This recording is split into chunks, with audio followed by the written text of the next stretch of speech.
Yeah, Look at this thing. yeah. Too up, too down. Look at this thing.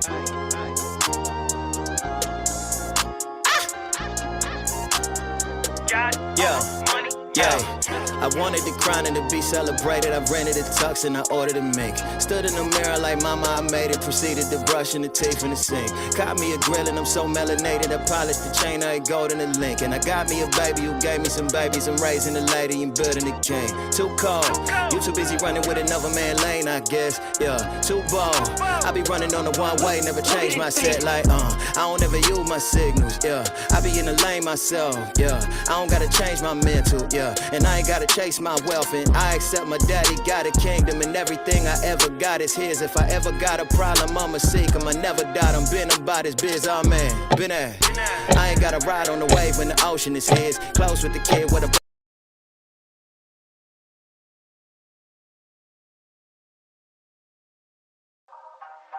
What's good, baby? It's your boy Dale. I'm back in the saddle again. Our motto is to buy, build. We already bought it already, so we already own it, free and clear. Refinance to long-term debt, cash flow. That is the motto. Cliff, man, is that a pretty strong motto, man? What do you think? Man, the model is strong. Like, you're getting each piece of the invest, right?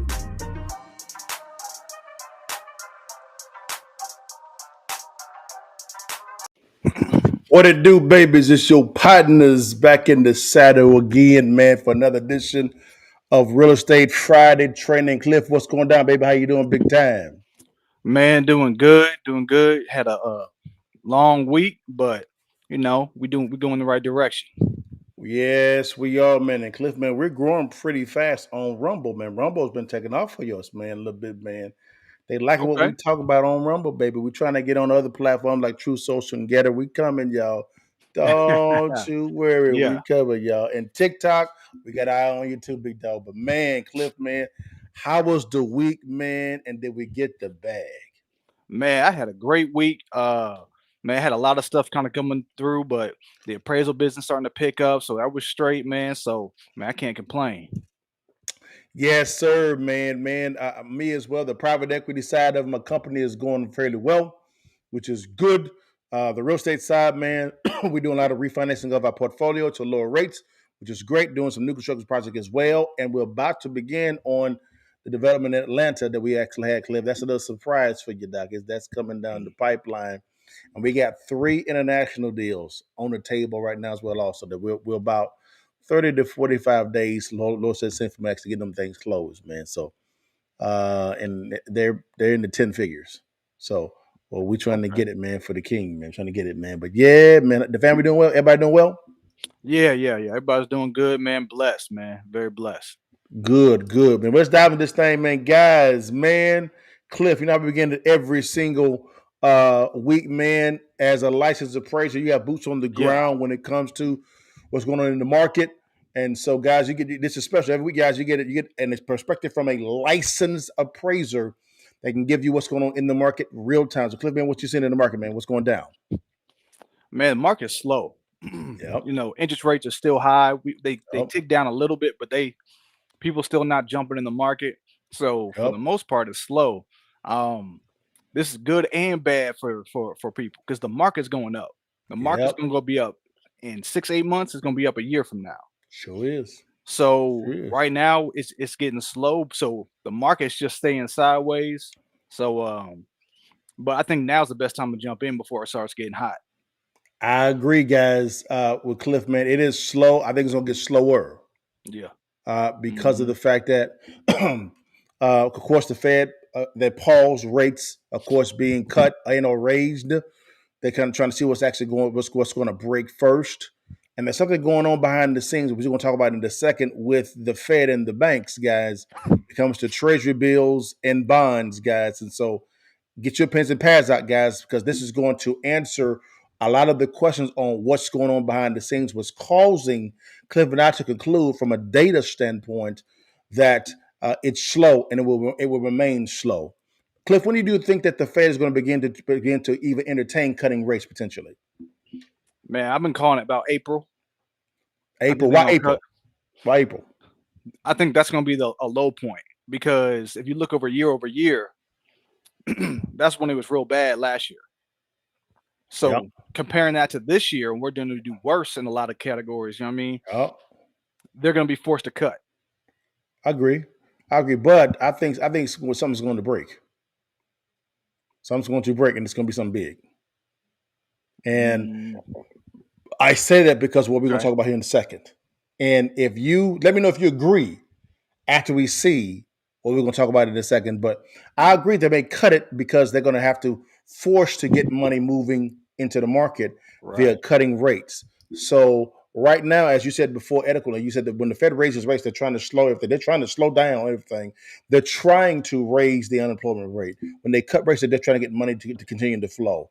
I think that they made a big error by doing that because that forced for Congress to begin printing more. Now, Congress would never stop printing, but that just gave more incentive for them to continue to print. You agree?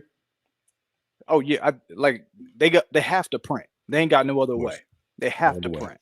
So, but I don't think that's necessarily going to cause the inflation that that we've seen. So I Hmm. think what's going to end up doing is rates are going to get cut. Yep. We're going to see everything come down. We're going to see the market start to come back a little bit, and then Yep. we're going to actually hit some like a somewhat of a stable path Okay. after that. After we Okay. stabilize the interest rates, I think we good.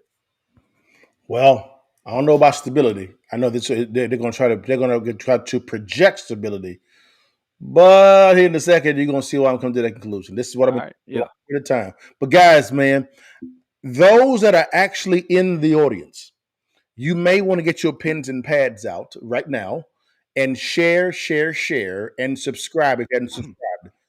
Because there's a topic we're going to talk about that most Americans, that may not be you, don't know about the Fed.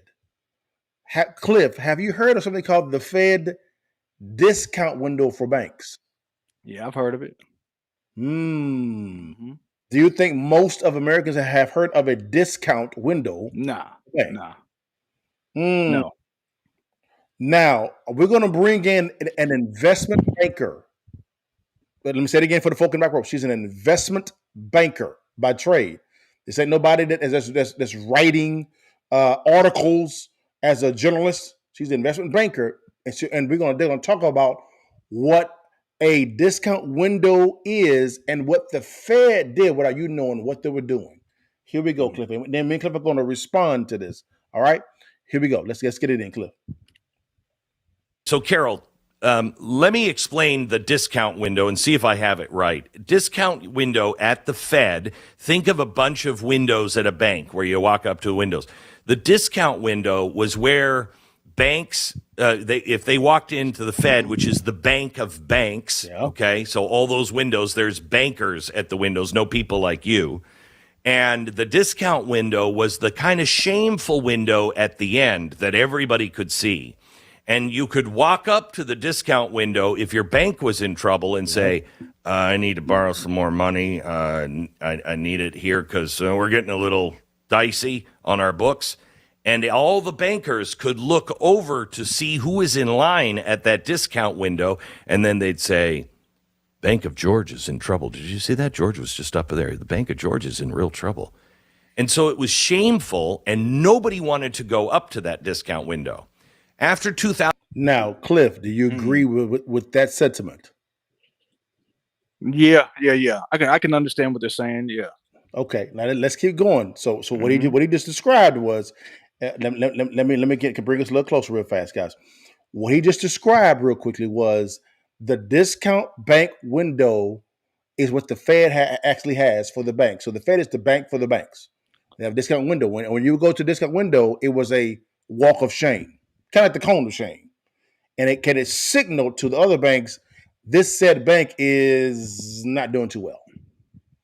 Now, watch the pivot, Cliff, to what they've done. Okay, here we go. 2008, they took all that shame away, and now you can walk up and go, yeah, man, right? Are we all in trouble? You bet. Can you give me some more money? Do I have that right? Pretty similar, and it's an unfortunate name because the discount window does sound like a place at Nordstrom where you'd maybe get a discount on some good goods, right? But you said it is sort of has a stigma attached to it because Correct. within the banking system, within the plumbing, as you noted, banks lend to each other on a regular basis, and if you're in good shape, you may go if you have a liquidity need overnight or for a short term, you may go to another bank and you may get a loan, and that's actually what the Fed funds rate sets that target Correct. rate of lending at that we hear, oh, we're going to go up 50 basis points, we're going to go down. That's that interbank lending rate. The discount window, as you mentioned, is at the Fed. Funny enough, it's not even at a discount. It's actually at a premium to the Fed funds rate because banks who can't get the money elsewhere have to go to the Fed. We've heard the name or the phrase, the Fed is the lender of last resort. And that's if you're in line at that discount window, it's because you've got nowhere else to go in order to get that money for your liquidity. So Cliff, let's double down for the people, for the people, double down for the people now. Now, Cliff, did you see the pivot after 2008? Yeah, it's more acceptable. And so now, so basically, if a bank went to a discount window in the past, it was the walk of shame, and it signaled to their banking colleagues that this bank is in trouble because the Fed is the lender of last resort. Now what happens is now after 2008, the Fed took the shame away from that. And now it's like a party going up there. It doesn't matter if you are not doing well or you're doing well. Fed time, we're going to give you the money. Yeah, man, because the reason why is because they won't let you fail. Like that stigma is gone. It's like if you a banker, you look to your left going, Bank of America bailed out. You look to your right, you say Wells Fargo bailed out. Yeah. First, what was that? First Financial in California, Silicon Valley Bank. Yeah. Bailed out. Yep. So you're not gonna bail me out? Of course you are. Okay, yeah. So y'all know what it is. Let's go a little deeper, okay? Go a little deeper. We're going a little slow so y'all can know what's going on. Here we go. Let's go back in. While that information isn't reported, usually on a case-by-case basis for about 2 years, you don't know specifically, there's enough detail that participants in the market can infer who's going to those windows. And then also it's a very important market signal because in the aggregate, if we're seeing a lot of loans being taken down via the discount window, which is reported on a regular basis, we can infer that there's trouble in the banking system. Correct. So like we did last March when there was the banking crisis, you saw this huge spike in discount window usage. So I think that kind of pieces this all together. Okay, so now, so Cliff, now by the Fed doing what they're doing, what that did is that made it easier for the banks to go out and say, "Give me some money." It didn't matter if I'm failing or not, right? Yeah, I mean, if you think about it, this all started in 2008, like he was saying, because basically the banking structure failed. Yeah, the bank system failed, so everybody had to go to the Fed to get $1 trillion to support the banking system, right? Yeah, that's correct. So we basically nationalized the banks because they cannot work on their own, right? So now we're having a problem again. They're going back to the Fed, but basically the banks are federalized. Like they're not independent. Wow, they're not. Cliff, you spot on. Cliff, you said the key word. The banks are nationalized. Y'all, let's keep going, y'all. Hold on. Wait a minute. Here we go. What has the Fed done? So there is a new rule that is being worked on. This has been rumored to be happening for a long time, and now it's finally come out. And it's between the Fed, the Treasury, and I believe it's the FDIC, Oh. and they are planning to say, well, because there's so much, well, actually, they're not saying because, I'm getting ahead of myself. So they're basically saying they're going to introduce a new rule that if you are a bank over a certain size, I think the $100 billion is the assumed cutoff point, Okay. that we're going to force you to use the Fed discount window every year on whether you need a loan, whether you don't need a loan, whether you could borrow from another bank, doesn't Wow. matter. We're going to make sure that you do it. And the Why? reason they think we're so stupid, Listen. they say, well, the reason we had this crisis in March wasn't because we had all of these underwater, securities on banks' balance sheets. No, that wasn't the issue.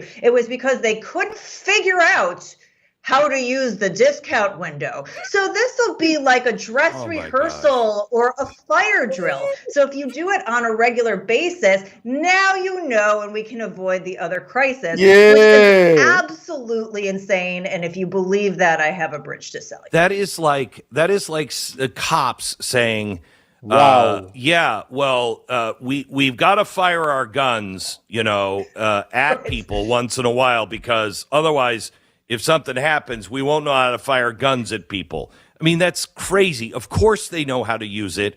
That's their job, to learn how to use it. It seems to me they're forcing these banks to do it so we don't know who's in trouble anymore. Bingo. So there is this great Wow. newsletter called FX Hedge. So Cliff, man, wow.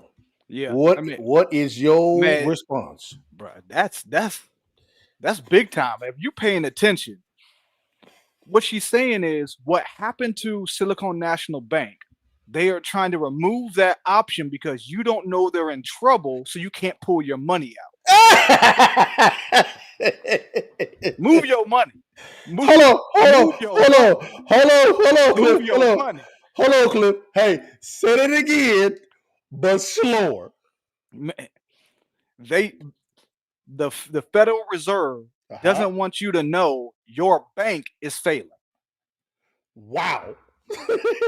Bro, that's bad. That's bad. Oh man. Cliff, I be trying to tell y'all that now why would the Fed do this, Cliff? Man, they're stuck on the treasuries that they issued. They stuck. Hold on, wait a minute. Hold on, okay, wait a minute, Cliff. Hold on, Cliff. Break that down. We gotta break that down. So you said they're stuck on the treasuries, right? Yeah, I agree. Why would they be stuck on the treasuries, Cliff? because they're they're worthless right now. They can't sell them. The banks bought billions and trillions of dollars in treasuries, and they down 75%. So the banks don't have any. They can't sell them. So they're broke. All the money is gone. Oh no, well, Cliff, let's go a little deeper. Why? Man. What made the treasury bills and the bonds so basically unvaluable or in trouble? Raising the interest rates. What you say, Chuck? When they raised, they screwed them.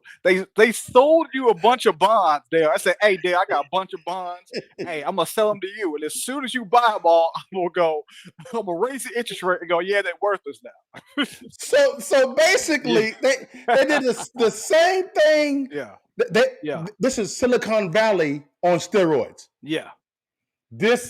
I told y'all. Yeah. I told y'all last year, the treasury, the T-bills, which is the treasuries, and the bonds were in trouble. I told y'all that. It didn't make any sense. So now, as Cliff has said in the past, it's a mirrors and smoke game, or smoke and mirrors game.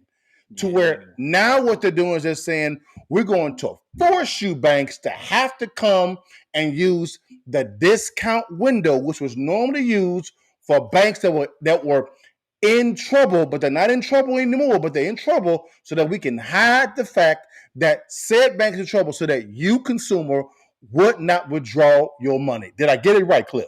Yep, man, perfect. That's exactly right, man. That's wild. That's wild. So the banking system is nationalized. Yes. Dale, what you doing with your money? It is not in the bank, my nigga.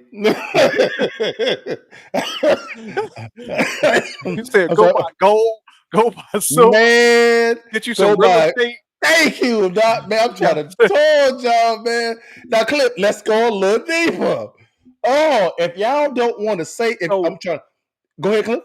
Go ahead. not what, but the problem is that all them bonds and treasuries that they have that are worthless, they got to get them off their books. The only way they can do that is if the interest Uh-huh. rates drop low enough that the value comes up. But Cliff, hold They have on one to. second. They have That's to. even that's even the problem though. Because guess what the Federal Reserve is doing right now? At the same time, What's that? they are expanding their balance sheet. With what, Cliff? Those same worthless T-bills and bonds. So here's what they're doing. They are originating T-bills, treasury bills, and bonds, right? Then what they're doing is they're going to the Treasury and saying, Treasury, give me a check for it. They say, cool. Now money has been created. Now debt has been created. So money's been created now. Then what they're doing is instead of going to the banks and saying, banks, go ahead and buy this from us, they're actually buying it back from themselves. So wait a minute, Cliff.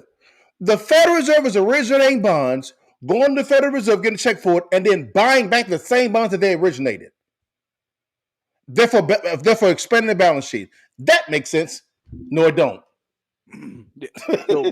So that there's only one answer then.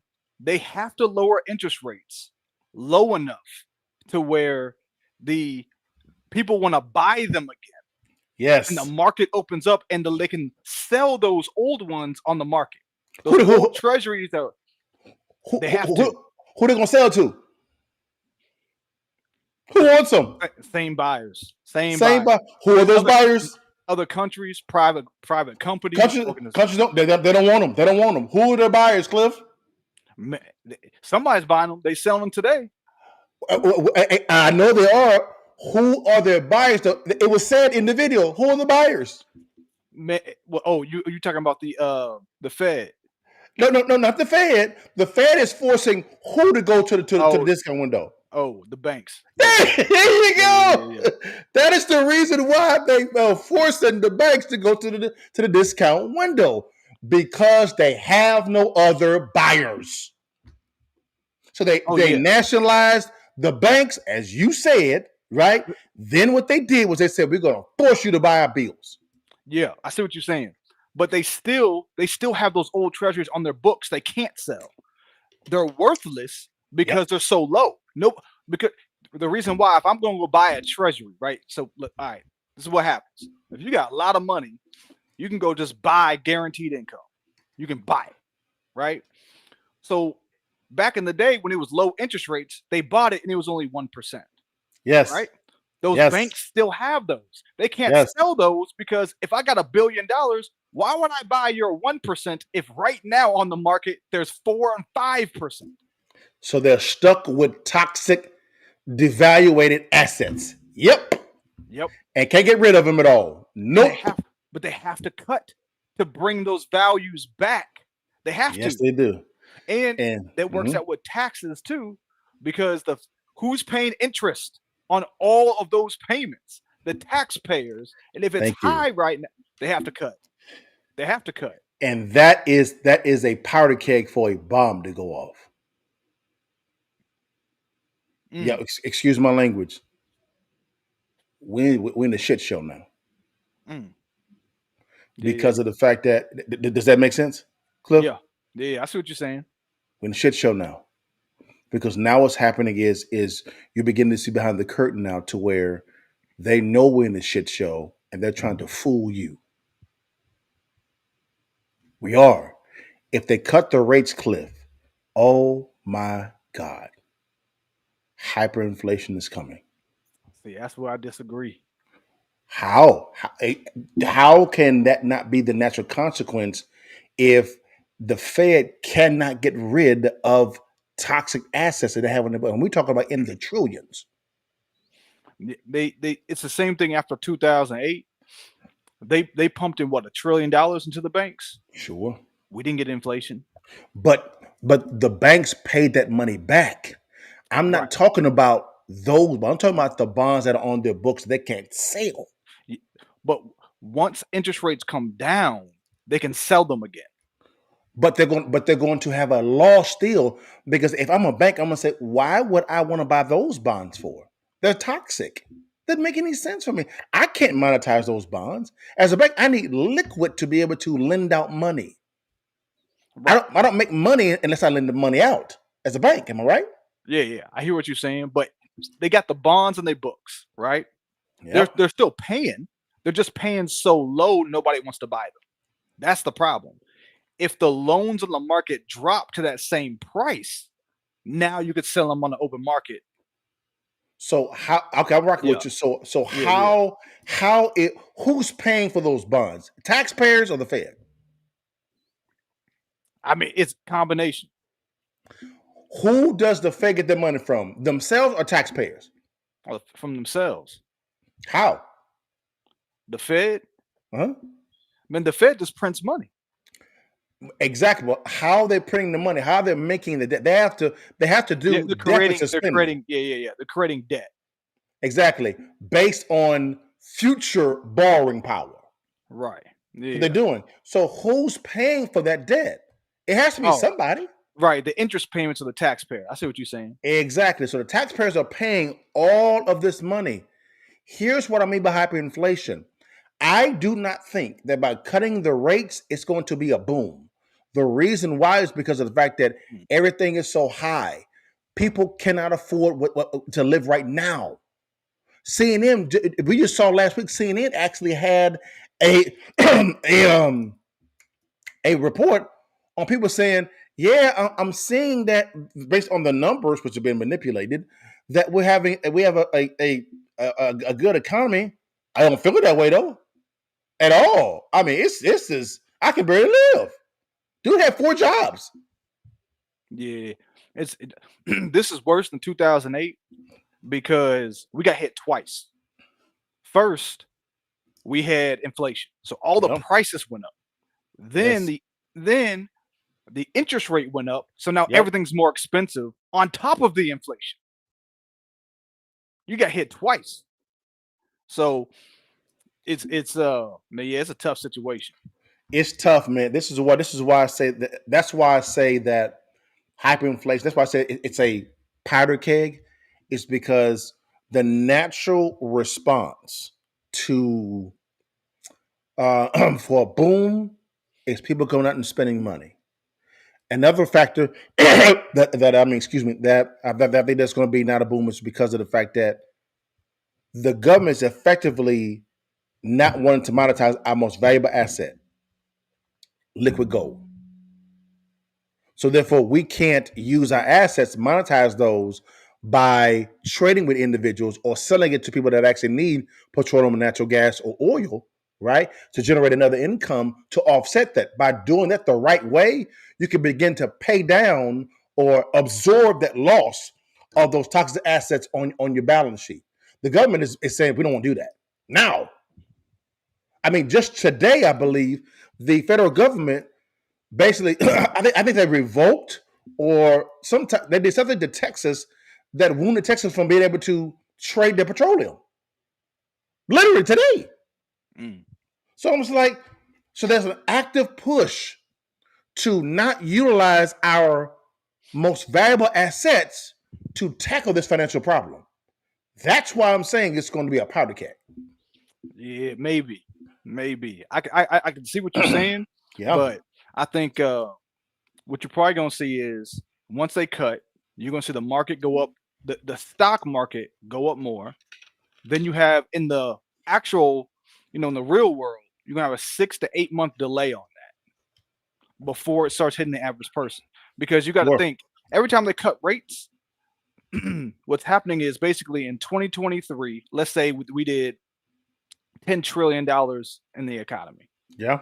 When they cut rates, they're allowing more money into the system. So the next Yeah. year you could have 11 trillion. So Sure. 11, an extra trillion of dollars hit the whole market. Yeah. That's going to be the floor which they're going to build and keep going more and more on. So that's what I'm saying is there's going to be more money in the system, and that's going to Uh-huh. keep that's what that's going to do is create more of a boom. Where's that money coming from? Is it coming from consumers or more printing? Oh, it's printing. Yeah. Unfortunately, if it's printing, there will be no boom because you're adding to an already inflated economy with fake dollars. It's fake success. Oh yeah, yeah, yeah. But our whole that's what our system is based on. It was it Keynesian. Keynesian is the Yeah, idea that if the yeah, market drops, you print money to yeah, sustain it. You yeah, hit a floor, and then you yeah. build from that floor. Yeah, I agree with that 100%. But in the Keynesian model, also, there is a consumer role in there as well to balance everything out. What I'm saying is the consumer role is not going to be there. That's going to be Mm. the issue. Nah, see, I think we a little different on this one. We Okay. different on this one. It's all good. We're gonna see. Now Yeah, all I yeah, can yeah. say, Okay. is I was right about the boss and the TV. I was right. I was right. I was Man, I hey. told you they paused. I was letting you know. You did. You Anybody who did. listened to me on that Zillow stock, that one You hit would have hit 16% that next sure week. it did. Again, guys, if you know Yeah. how to play the market and benefit from the Hmm. fake success, you can make a lot of money. I put it like this: the top, the sophisticated investors are going to thrive. Yeah. The middle Yep. class and the poor are going to suffer Mm, badly. yeah. I see what you're saying. For the average person who don't own any assets, Yes, you can't. That world is gone. gone. It don't exist. Mhm. You cannot just work and earn a paycheck and survive in this market. It's not Correct. built for you. It's not. It's not. And again, guys, this is why we do Real Estate Friday training on Fridays, guys. It's so you can understand you can understand what's going on with the market. We talk about a topic that can affect you in a positive, negative way aspect, and then we give you a counter move to what you can actually implement today to get started, and we give you access to our cash lookup things of that nature. We do all of that for you. This is for that reason alone, guys. So hey, now Cliff, based on this real quickly, what deals are coming? Now we went through a whole about 20 minutes of good, healthy discussion. What type of deals do you see from an appraiser and investor standpoint with what we just saw is going to be coming back on the market? Man, so I think you're probably gonna have lower end deals start coming on the market Mhm, because I think the money goes a little bit further there. mhm. I think if I say anything under 400,000, you know, I think that area is gonna be a strong market. All the time, yeah, I agree with that. That price went down there. It won't suffer that much at all. I think it would actually explode. Yeah, you were the demand. So when they talk about demand for housing and everything, that price point as an investor, that's where all the Yes, demand is. yes. That right there, it would explode. But most of the buyers are not in that price range. They're in the over 400,000 above. Mm, yep. That's what I'm saying. The backbone of America is 400,000 and above. I say 400,000 to about 800,000. That's what majority of America is actually in. Mm, That's what I kind of see because really the 300,000 to 400,000. Like let's just look at this. Let's just use Dallas for example. Where are you going to find properties at $300,000? What area? you gotta go south. South Dallas. Now South Dallas is known as a safer area or more Nah, volatile nah, area. nah, nah. There we go. So Yeah, so therefore, so now most of the constituents in South Dallas or not. yeah. So are most of the citizens living in South Dallas or they're not Oh in South Dallas? no, no, they're not in south. No, most people are So not. just using Dallas as an example, most people have migrated north, right? Yep, The price point of the properties going north. What's normally the price point? they're going up. Is it Yeah. over 300,000, 400,000? Oh yeah, all day. That between 400,000 and let's say 700,000, I even say 900,000, those properties are going to either be foreclosed on, subject to investments, or you can buy them wholesale Yeah. every single time. Yeah, I think you're right. As before we start turning around, like I said, Yeah. I don't think Main Street's gonna feel anything until maybe next year, No. 2025.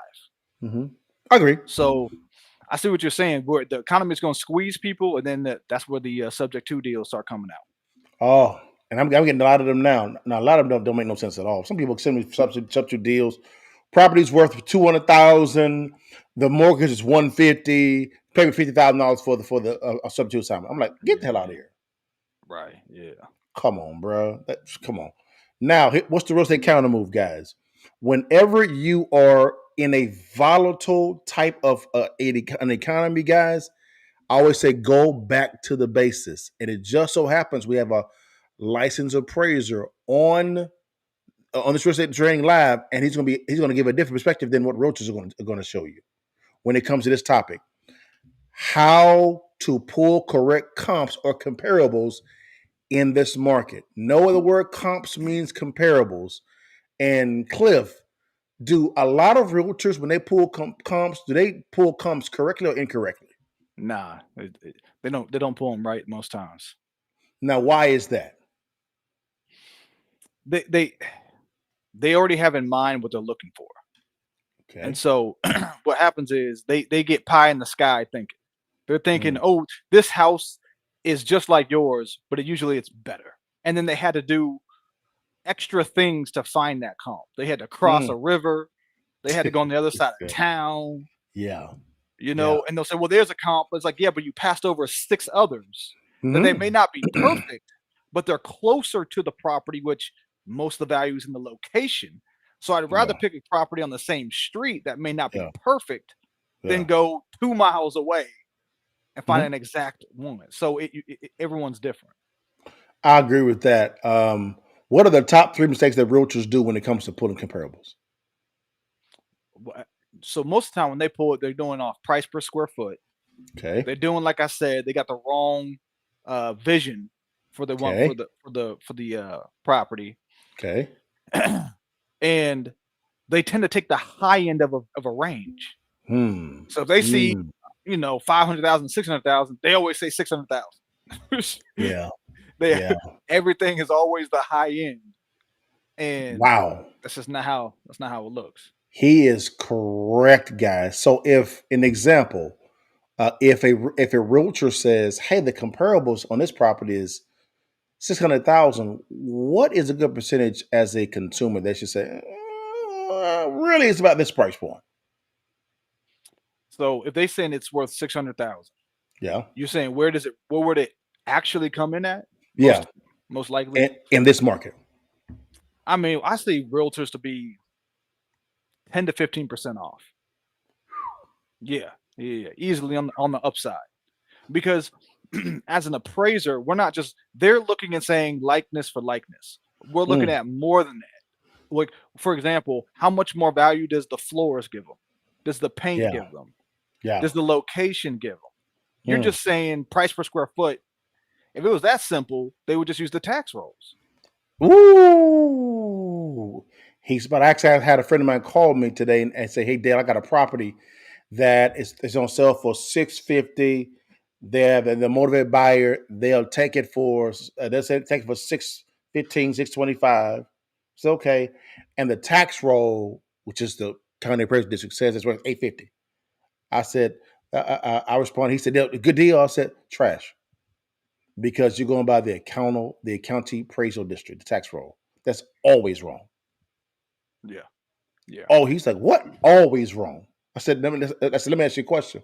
When you bought your house, I said, did you go by the county appraisal district, the tax roll? No. What you do? Order appraisal. Why? Right. And I'll put you on a little bit. So the tax rolls, the way they value that, it's called ad valorem. That is the Mm, process they use in order to value houses by taxes. It's a specific way that they do it. It's basically an automated value measurement, right? mm, The mm. keyword being automated. So they just taking a blanket number and applying it to every house. And that's why every year you have people come back and say that number ain't right. Well, Mm-hmm. you're right because they just taking a blanket number and applying it to everybody and just Yeah. adjusting based on square footage. So, I mean, really, the appraiser is going to give you the best one because they look at more detail, but you Mm-hmm. don't want to go off taxes. That's bad. Never do. Never do. Now, Cliff, for the audience, man, what is the best way as an investor to pull comparables? Give it kind of like a little bullet point metrics of it. I mean, I would say stick to what seems obvious. Okay. And when I say obvious, I mean you can show it to anybody obvious. I mean, same street. I mean, same neighborhood. I mean, cookie cutter. The more cookie cutter, the easier it is to value. The more outside of a cookie, and I mean cookie cutter, 3 bedroom, 2 bath, 1,500 square feet. That's a bread and butter basic home. If Okay. you find the same subdivision, same square footage, Yeah. that's going to be your obvious one. The more unique the property, the more range you have in the value. If it's off the side of a street next to a river and there's no other houses like that in the area, the value could be anywhere from 300 to 400,000. It's harder to value. That's where you get experts that come in. So I would say stick to cookie cutter. Gotcha. And so, for instance, when they're putting comparables, normally there's a mile radius. What's a good mile radius for them to actually kind of begin to implement? I mean, everybody uses the 1 mile.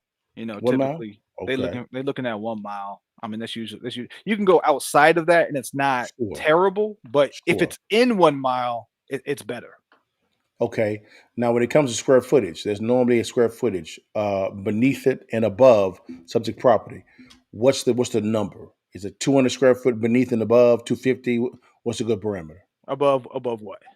So if the property is worth is square footage that says is 1,500 square feet, Mhm. right? And you're trying to compare properties. Typically, you look at properties, any property that's 200 square feet below and 200 square feet above. What square footage do you kind of look at to say, okay, this is a good parameter to stay in between? It all depends. I mean, because the location's going to come first, right? So if you have a property that you just say 200, well, if a property is Mhm. 250, but it's next Yeah. door, Yeah. I'm not going to pass that up because it's 50 square feet difference. So it's not. You need to discern that more, right? Because Ah. there's not necessarily a bread and butter. Because like I just told you, I could say 300. You want 300 square feet difference, but again, Yeah. the next door neighbor's 350. Yeah. Well, that So don't make sense. So that's why you say use common sense. Use yeah, common sense. Yeah. you got to use common sense. Yeah, Gotcha. but That makes some sense. but Go ahead. location is going. Think of it playing poker. You can have different hands, right? You can have two of a pair, three of a pair, but a royal flush beats them all. A royal flush in this instance, next door neighbor, same type of house. Mm, So what's the mm. next best hand you want to play? That would be location. Maybe it's not the same type of house, but it's next door or up the street. So that hand plays first. So then the second hand is like the quality and condition, right? That's like Yeah. how good the house is. Is it fixed up? It's not fixed up. That comes Yeah. second. But Makes location's sense. always gonna trump that. Again, common sense, guys. Common sense. So Is it when someone says from a renovation standpoint, hey, the property's worth $100,000, I think after per value is gonna be like 200 grand. I'm gonna put about 15,000 into it. And the how would you interpret that when it comes to the to one that wants to do that? so I mean most people are gonna interpret it as I would say that if you told me, I would say 15 grand is there's only two situations. Yeah. One, you bought crazy cheap. You just got it Sure. real lucky. You just bought it Got a cheap. good deal. Got a good deal. Yeah. Sure. The other one is you are way off on the after repair value Mm, because 15,000 is not going to be enough because I'm looking at saying 15 grand. What can you really do to the property to improve it? there we go. And are the other houses that are 200,000? Are they people try to skirt it? Well, it's not as good as flooring. It's not as good as paint. It's like no, you need to Yeah. spend 30 or 40 if you want that Yes. 200,000 evaluation. There you go. Because There you go. they don't see that the house they're comparing to. They go, well, I'll paint. Well, the next house isn't just paint. They have brand new exterior. They Yes. brand new Correct. shingles. They have brand new siding. Yours just Correct. painted. That's not equal. Correct. That makes sense, man. That's something, brother. That is something, man, to where It's that's it's something. It's very logical if you think about it, but most people do not. They get so caught up in wanting the house that they'll bypass things. That's why they bring in an appraiser who's a third party who has no interest, Yeah. because you Now, get biased when you look at it. exactly. Now you do have some bad appraisers, which we have encountered. Now, Cliff, let me ask you this question real fast. To where, if there's one property, let's say it's one property, right, and there's three appraisers appraising that same property, will they come up with the same value or three different values? No, 3 different ones probably. How? Now, see, and actually they could be the same. It goes back to what I said originally. Mhm. So I've seen houses before where I was a they asked for 3 appraisals and they all came in between 175 and 180. All of them, 3 different appraisals. So that's basically the same, right? Sure. Because the house was cookie cutter. Hmm. The more cookie cutter, the more the appraisal. But again, the Common reason sense. why you're thinking, well, why could one be worth, one say 400,000, the other one says 300,000? That's a big gap. Mhm. Again, it's probably because the house is unique. It's across the street next to a railroad across from a river. Well, you're gonna get more opinions in there. But if it's cookie cutter in the middle of a subdivision and there's 3 Yeah. sales on the same street, Yeah. Guys, Cliff is giving you guys some jewels man, that's big. on Most people don't understand none of that. at all. We've been on trainings to where the investor came to us and they want to buy said house for said price point, put about 20, 25 into it, talking about it's going to increase the value at a $75,000, $80,000. We're like, bro, for real? Like, how does that make sense? Like, Ma- and then we ask them, what are you doing? Oh, paint carpet. You don't know what you're doing. No. So this is what I've learned. This, and I'll put you all on a little bit. This is my technique when I do houses. I'd rather spend 5,000 more making Yep. sure we hit the level and quality that I want, that I guarantee the appraised price or the sales price. It's worth Yes. $5,000. Yes. That $5,000 Yes. does the siding. That $5,000 makes sure the kitchen is just perfect and the bathrooms are nice. I don't skimp. I spend that extra 5, but when you walk in the house, you go, man, this was done right. This is nice. Yes. All the pieces are done right. Yeah. And so when the appraiser walks in or the buyer walks in, they see that same quality. Details, guys. Details is the key. Don't go cheap on your renovation if you don't have to. Don't go cheap. If you can invest an extra $2 or $3 grand to get that high retail value, do it. We're doing it on the property in Jackson right now. We had a scope of work of 30,000. We were like, wait a minute, we don't see a bid in there for the HVAC and hot water heater. And we said, Cliff, man, what do you think? We were like, about 5,000. Okay, so we went to our GC. Hey, we give you extra 5,000. Can you make it work? He said, no problem, I got you. He making it work. So we went from $30,000 to $35,000, and it's a miscellaneous fee because of the fact that we want to make sure that we got everything covered. That's it. We don't want no surprises. Right. Yeah. Now I do have miscellaneous, built in it, but I usually have, like I said, if I come to a number, I usually try to put 5K on top of it. But even on top of that, I'm willing to put another 5. Yeah. Because I've done enough of these where you actually get into the project and you're like, I think we need to demo them cabinets. Yeah. I thought we could paint them, but now that we painted them, let's just spend $3,500 and get brand new ones. Correct. And those are tough decisions to make, guys, but you got to make them. Got to make them. If you want to be an expert in this space and really begin to make money in it, guys, make money in it, you got to do that. Don't get too cheap. I've made that mistake too, where it's better to spend a little bit more and make it look nice. Because this is what I always found when I flipped. This is one of the biggest lessons I learned. If you do a rehab well, it doesn't have to be amazing, but if you do it well and you actually take care of the kitchen, the bathrooms, the floor, and it's nice, it's way more likely to sell. If you skimp and you try to save money and people go, quality, this, and all of a sudden you Yeah. lose money on. Now you can get high quality with being a little cheap. You can do that. For instance, Yeah. hotels. When you walk into hotels, man, like one of my favorite hotels to go to, I love the Hilton product. I love the Hilton Yeah. product. Yeah. They actually have I think the Omni in Frisco. Me and my wife go out there sometimes just for a day date, and we'll spend the night, which is fine and have a good little time. Beautiful, nice. All that is cheap. Oh yeah. Yeah. Everything is cheap. It- Cheap. man, we could do a whole. Man, we could do several. This is what training's for. Is I can go into detail about how you do your construction to Mm, look nice but be cheap. And so you could that's the investor way. We know how to make yes. it look that quality for with like Yes. something simple as the type of paint for the bathrooms. Some people don't understand the type of paint they need to use to make it look better. Correct. Correct. That's why, guys, man, this here, man, That's a steal. That's a it's steal. that's a steal, guys.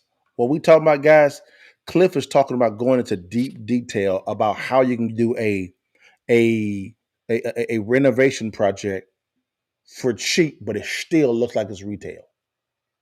I've seen so many properties done that way by realtor. I mean, by investors. I can walk in and say, "Oh yeah, he knew what he was doing. This is good. This is good. This is good." He could have did something a little bit there, but I would have did the same thing though. That makes some sense. No problem with it at all. Go ahead, Cliff. Oh no, man. I'm just man. You got me thinking about all the little, um, just the small things that you could do. For example, Yeah. we'll do wood on the flooring throughout the whole house, but in the kitchen we'll separate it off and do like a herringbone look. Same Woo! product. It's the same product. We didn't spend any Dang. more money on flooring, but we did a different design that makes it look unique. And maybe we paid $400 more just to have him do that little extra piece, but it looks nice in the kitchen.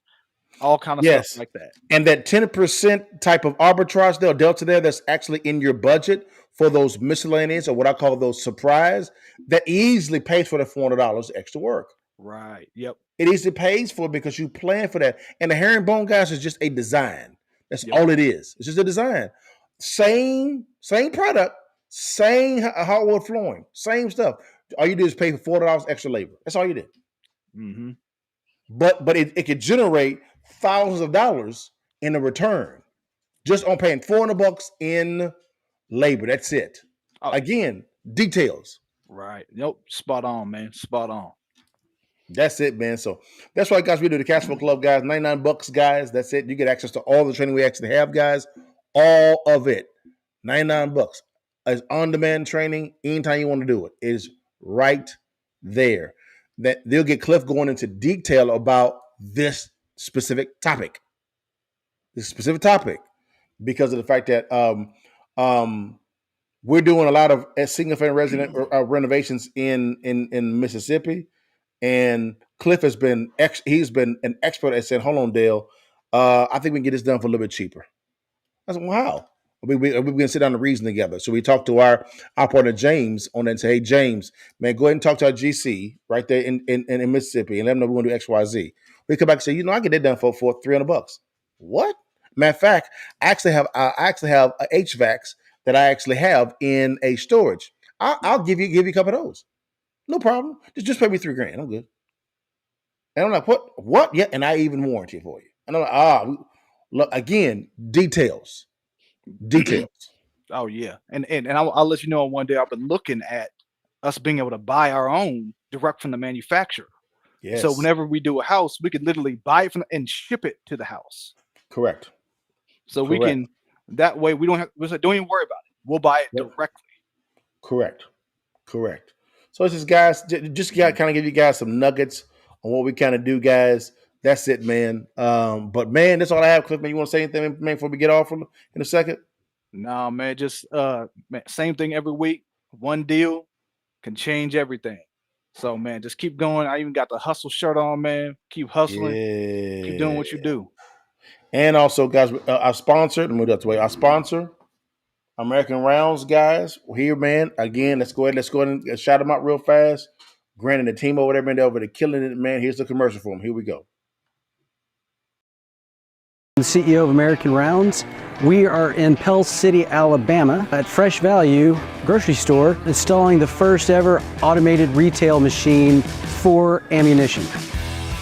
The stores were really the inspiration for it. I mean, they knew their customer base and they came to us and thought this would be a really good opportunity for their customer base. There's a lot of hunting community here in Pell City and thought that their customers would love an opportunity to be able to buy ammunition here at the store. We're super excited to offer, what we think is the first ammo kiosk. We're always looking for ways to give our customer another reason to come visit our stores. Anything that we can do to help them make their shopping trips easier based on the feedback that we've gotten just from customers today. They are so excited about us having the ammo kiosk. We're getting ammo! One of the ways we're changing the landscape of ammunition sales is to make it more available. Being able to move into a place like a grocery store, supermarket makes a lot more available to the public. But we're taking a different approach to it. Traditionally, ammunition is sold at outdoor type stores, your sporting goods stores, and it just sits on a shelf. It's very accessible. Because of that, there's a high rate of theft. But with our machines, as you can see here, we have a very secure automated retail machine. We're able to age verify. We scan a driver's license. It then takes 360 facial recognition for the purchase and matches it to the ID. So the machines really provide an opportunity for safe, affordable, and available ammunition sales. There is no doubt that foot traffic will increase based on the feedback that we've gotten. And again, we're super excited not only to have it here, but in other locations in Fresh Value as well. We're really excited about where we're going. We are going to continue to expand here in Alabama. We have a machine slated to go into Oklahoma, Louisiana, Texas. So over the next year, we're looking forward to, seeing these roll out all throughout the South and the Southeast.